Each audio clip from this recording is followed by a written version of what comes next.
first question will go to Jim Versone from the Miami Herald. Jim, you're unmuted. All right, thank you so much.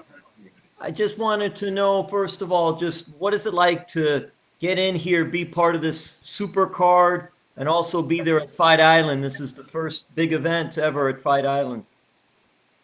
I love popping cherries, so it's pretty cool in that sense, you know. Be the first to headline here in Abu Dhabi and stuff. But much like I said leading up to my last fight, I try not to get too involved in the moment because I might get overwhelmed in the moment. So I just keep reminding myself, no matter how cool this is and how many cool things I'll do along the journey, it's just a fight, and I gotta keep reminding myself it's just a fight. So right now my emotions are, I don't let myself get overwhelmed by everything cool that's happening and stuff. I'm just here to fight. You know, if it was here in England, Mars, Saturn, I'm just here for a fight. And Gamebred, what is it like with the time differential that'll be in place for this fight? Does that even weigh a part in your mind, or that doesn't even matter what time the fight is? It matters because not only did I have to get adjusted rather quick to the time here, but I have to get adjusted to fighting at 8 in the morning. Go figure. Besides a little bit of weight that I got to cut, you know, so it makes the journey a little bit more memorable. How has the training been? Did you do anything even to like help Dustin get ready for his fight or anything like that to just stay in shape, even though not knowing this fight was going to be here? Well, I definitely gave Dustin and a couple other friends of mine a couple rounds in sparring and wrestling, whatever they needed. I just wasn't trying to get burnt out, so I wasn't in the gym every day. I was doing other things like running beach or swimming, playing spike ball, different things to just keep my body active, lifting weights, doing circuits. As if I'm at the gym all day long on the mats, I feel like I would have got burnt out with no opponent, no nothing. And when I would have had a fight, you know, I could have got a little burnt out. So I decided just not to be in the gym full time all the time. But I'm in relatively pretty damn good shape. And then lastly, for me, we've got the South Florida connection here in this fight, in this big main event and all. How do you feel about, you know, him being training in South Florida with Sanford, you're training with American Top Team, you're a Miami guy, and just representing South Florida and just a little pride factor too, coming out on top, representing South Florida like you have been? Yeah, ain't no connection whatsoever in any way, shape, or form. The only connection is my knee to his jawbone. There's nothing. That guy's not from Florida. He doesn't even train there right now currently, so he's nothing to do with Florida. He was just another tourist passing by. All the best, man. Go get him. Thank you, my brother. Thank you, Jim. Next, we have Nesta McGregor from BBC. From the UK. This fight is a bit of a gift. You wasn't expecting it. Are you as prepared as you'd like to be, or would you have preferred this fight to be in a month or two? You gotta ask better questions than that. 6-day notice. How prepared could I be? You know, I'm as prepared as I need to be for Usman, but obviously it's not like a full training camp. It's not like I had 6 weeks to prepare. That'd be different. My weight wouldn't have been as high. So I'm not gonna say my weight wise I'm 100%. You know, but everything else, my mind is ready, my heart is ready, my skill set is better than him on any day of the week. So I just get to go out and prove it come this Saturday. Okay, you just spoken about with the previous journalist about your Miami connection. We all know your story, you know, from fighting in squalid gyms to this. If there's a movie about your life, who plays you and how does it end? Do you have the championship on Saturday? I have the championship and a lot more on Saturday. And who plays me? I don't know. A lot of these Hollywood actors are a little wishy-washy, and I wouldn't want these guys portraying me in any way, sense, or form, a lot of them. So it'd be tough to find the right one. No worries. It sounds like you'll play yourself. Thank you very much and good luck. Thank you, my brother. Have a great day. Thank you. Next, we have Jeff Wagenheim from ESPN. Hey, Jorge. I apologize if someone asked this because I had to jump on the call a little bit after it started. But with Mike not able to be in the corner, have you settled on all of who will be in the corner? We have one fewer person, or have you enlisted somebody else to be there with you? Yeah, we'll have an extra person secret weapon of mine will be there. We're ready to go, man. It obviously sucks. I really wanted Mike Brown to be right there in the corner because he's put in so much mat time, phone time, tape time, running alongside of me, cutting weight alongside of me. We were friends and sparring partners and training partners long before he became my coach. So when he took on the role as one of my head coaches, has brought me this far. It's just devastating news when I found out that Mike Brown was not going to be in my corner. But the show must carry on, and Mike will be there in spirit. And I got to do this for my boy, man, Mike Brown. So, secret weapon. We're not going to say who the secret weapon is. We want to keep the suspense going until Saturday.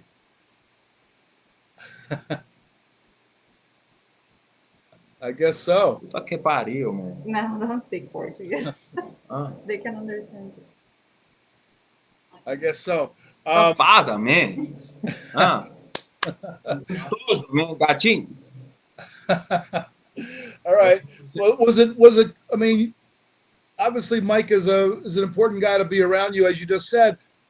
Then, when he tested positive, were you concerned about yourself being able to? Obviously, you passed tests, so it looks like we're all set. But did you have some concern right away? Like, man, we've been training together. He didn't look like he was sick, and all of a sudden, I've been training with this guy. Am I gonna get bounced from this fight as well? Well, we would need a lot longer than this interview for me to break down what's going on with this coronavirus, what my opinions are, and from asymptomatic people, and whether this thing was made in the laboratory or not. So we're not going to even get into that. But I know God's got my back, and I knew I wasn't going to be sick. I'm not. Sounds good. One last thing. You mentioned that when you first got the call saying that you were going to get in this fight, you had called your dad, but you waited till you got home before you actually told him about the real details. And I'm wondering, like, where were you when you first got that call, and how could you walk us through that and get a little more detail about where you were and how long it was before you actually got to tell him? It was 4th of July, America's birthday. And though a lot of people were trying to stop that day, which I don't know why they were trying to stop America's birthday from celebrating protesters and stuff, I was at a good friend of mine's house, Abraham's brother Malcolm, eating barbecues and, with the family. My family was there. His family was there. We had fireworks going up, and we were negotiating the deal when it finally got signed. So I told my father, and I just teased him. I have really, really good news, but I can't tell you what it is and this and that. And then when I got there, I told him, and he was happy as could be, man. That sounds great. As well he should be. And I got the good news on America's birthday, 4th of July. We may get some more good news this weekend. Good luck this weekend. Stay safe, and see you again. Thank you, my brother. Have a good day. Thank you. Next, we have Spencer Kite with UFC.com. Hey, Jorge. Obviously, you said earlier that, preparation for this and getting it on 6 days' notice, certainly not ideal.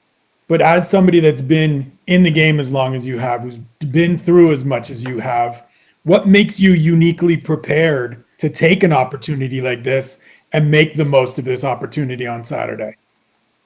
Well, the reason I'm here is because I've taken opportunities like this before in the past. I just didn't get no credit for it or whatever it was. They went unseen. But I've done this many times in my career, situations similar to this. So that's it. I just got to take advantage of it. At the end of the day, it's a fight.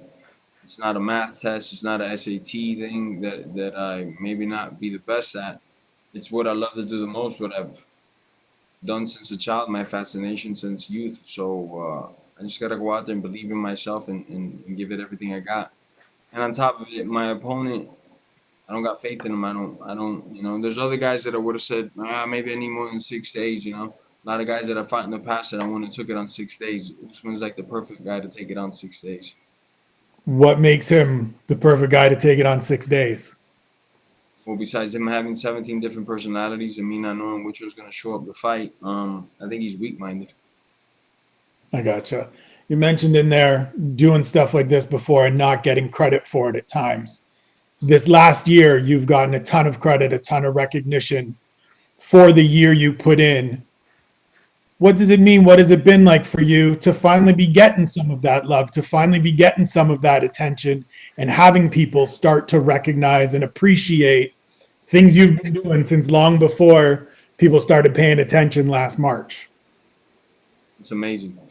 It truly is. I just thank God for it. You know, I had a good year to myself to reset my mind, get everything right together in my head, body, soul, spirit, and then come back to the sport and give it my all again.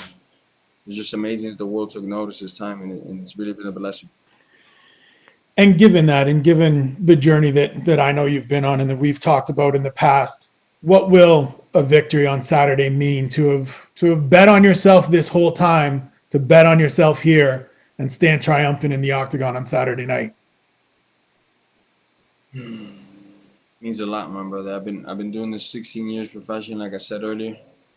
It's gonna be 17 in a couple months, and what exclamation point, right? They say this guy's the best in the world, and he's the worst out possibly for me out of the top 10 guys.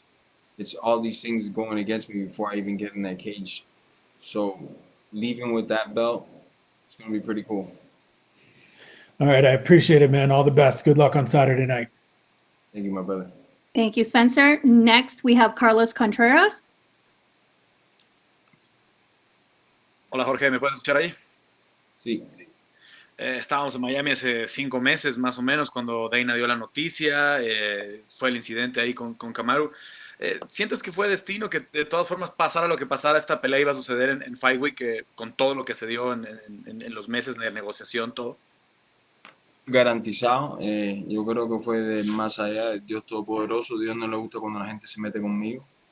Y el UFC me estaba tratando de meter el pie, regalando el puesto mío a otra persona que lo iba a aceptar por mucho menos dinero de lo que debe esa misma persona coger. So, Dios no le gustó eso para nada y sucedió lo que sucedió y aquí estoy, listo para el combate. ¿En algún momento salió de tu cabeza Usman o como dice Dustin, seguiste trabajando y pensando en que podía darse esta pelea con las condiciones que tú querías? Nunca salió de mi cabeza, pero no estaba en mi cabeza. Si pasaba, pasaba. Si no, yo sabía que en el futuro algo iba a pasar. Pero como te dije antes, Dios no le gusta que la gente se meta conmigo. So, aquí estoy. ¿Cómo has sentido la respuesta de la gente? Porque obviamente Gilbert ascendió muy rápido, pero hoy parece que este evento lo quiere ver más gente. Parece ser que es un evento que va a vender más pay-per-views. Mucho más gente lo quiere ver. Desde que yo he entrado, las preventas han subido por el techo, la cobertura de la pelea ha subido el triple. Son números nomás, no estoy hablando de opiniones. So, es garantizado que yo he traído un público completamente diferente, una energía completamente diferente de más de que esas dos personas tenían combinadas. Se ha hablado mucho de este dato de las casi 50 peleas para llegar a la pelea del título para ti. ¿Representa algo el cinturón? Porque sé que siempre has hablado de que a ti hoy te interesa más el dinero, hoy la pelea del dinero es la del cinturón, obviamente, pero que a ti te interesa más hacer algo por tu familia, ¿no? Sé que tener a tu papá contigo en Estados Unidos ha cambiado mucho tu forma de ver las cosas. ¿Representa algo a ti ese número? Primero, y luego segundo, creo que hay mucha gente que se quiere olvidar que ya peleaste por el título en Strikeforce. Sí. Bueno, mi hermano, yo siempre siento que los latinos trabajamos el triple de duro y los pagan mitad del precio. Eso ya tenía que venir a un fuerte no. So, por eso que la pelea se cayó al principio, no me estaban dando el valor mío. Y tuve que aceptar la pelea en 6 días con 20 libras para perder, para que me dieran el valor mío. Pudimos llegar más cerca de lo que yo quería. No llegamos a los números que yo quería, pero estábamos más cerca. Así es la vida. Voy a hacer todo lo que yo pueda el sábado para eliminar a esta persona. Ya que mencionaste las 20 libras, mucha gente se pregunta, ¿te comiste toda la pizza o era nada más para la foto? No, era nomás para la foto, nomás. Le di una mordida.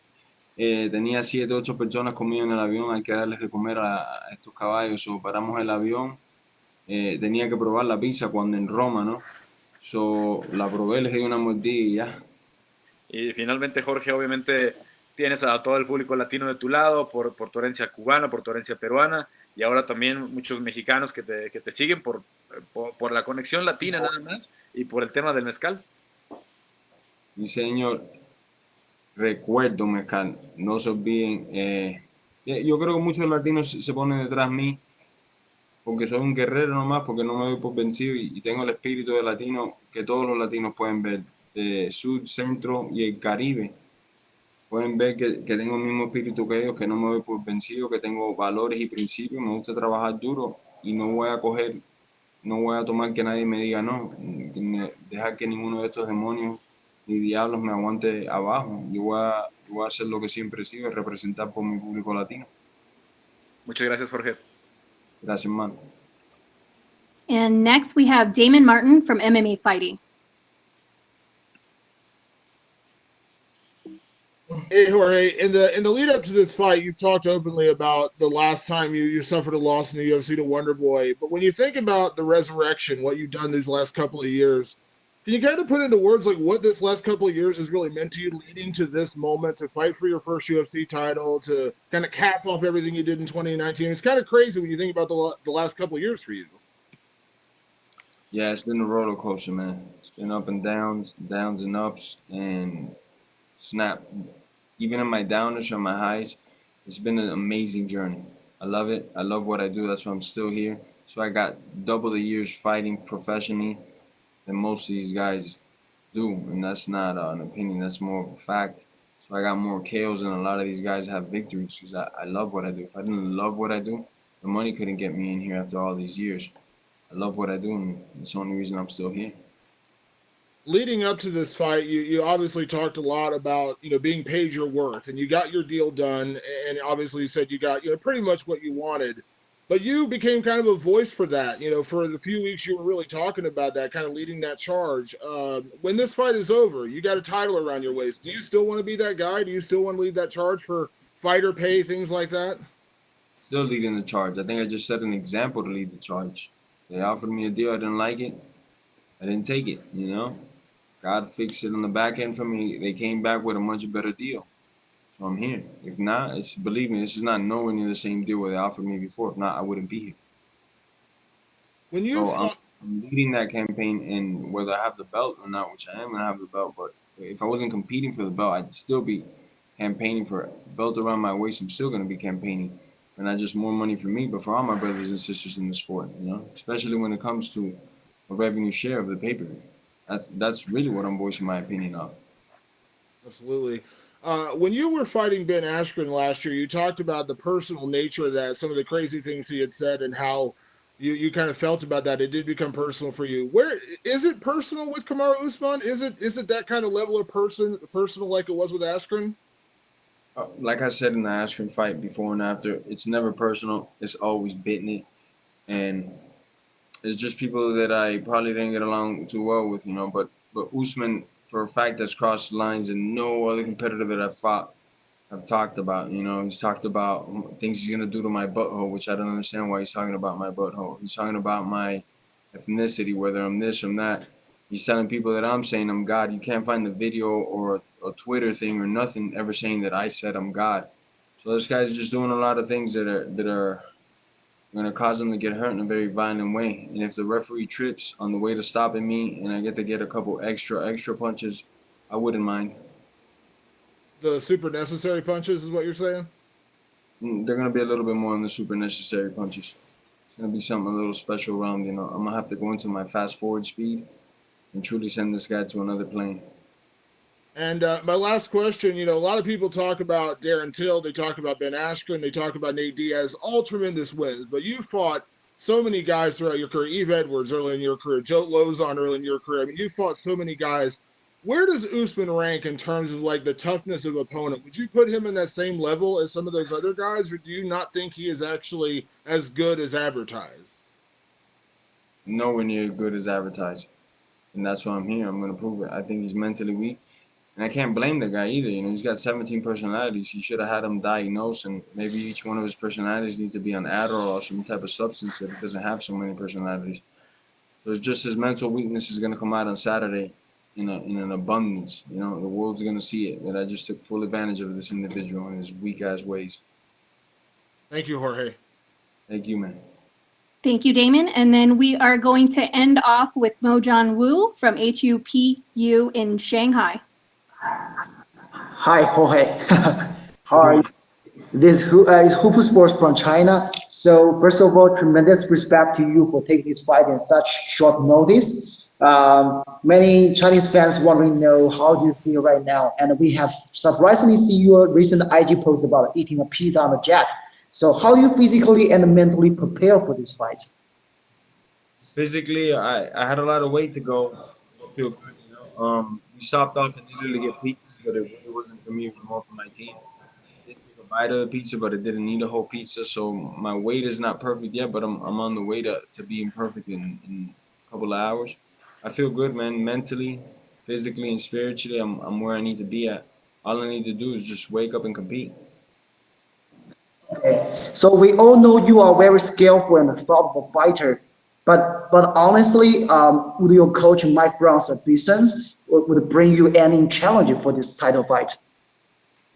Definitely, just as a motivational factor, just as like from to draw from inspiration, somebody that knows me very well, and then on top of it, I think he's one of the most technological guys in the sport. He's just state of the art, you know. So it sucks that I don't have one of my best friends and my longtime coach there with me, but the show must carry on. I must do what I must do, and I'm just gonna do it a little bit extra more artful and painful since I didn't have Mike there. Yeah, thank you. My last question is, many Chinese fans knows you from three things. The first is three fights, and second thing is three pieces, one soda, and last thing is the craziest, the 5-second knockout. So your image in the mind is always related to brutality and masculinity. So how do you really look like in the real life when you are not fighting? Well, I'm not punching people in the face that are not fighters in real life. You know, it's not like I'm some animal that is just attacking people. My if you don't disrespect me, I won't disrespect you type of person. And I got a lot of love for every individual, every human being. I think God created us all, so that's why I call everybody my brothers and sisters. You know, so for the most part, I get along with most people. It's just in my sport, there's a lot of idiots, man, as you can tell, and there's only one way to deal with these idiots and these animals, and that's Okay, good luck on Saturday. Thank you. thank you.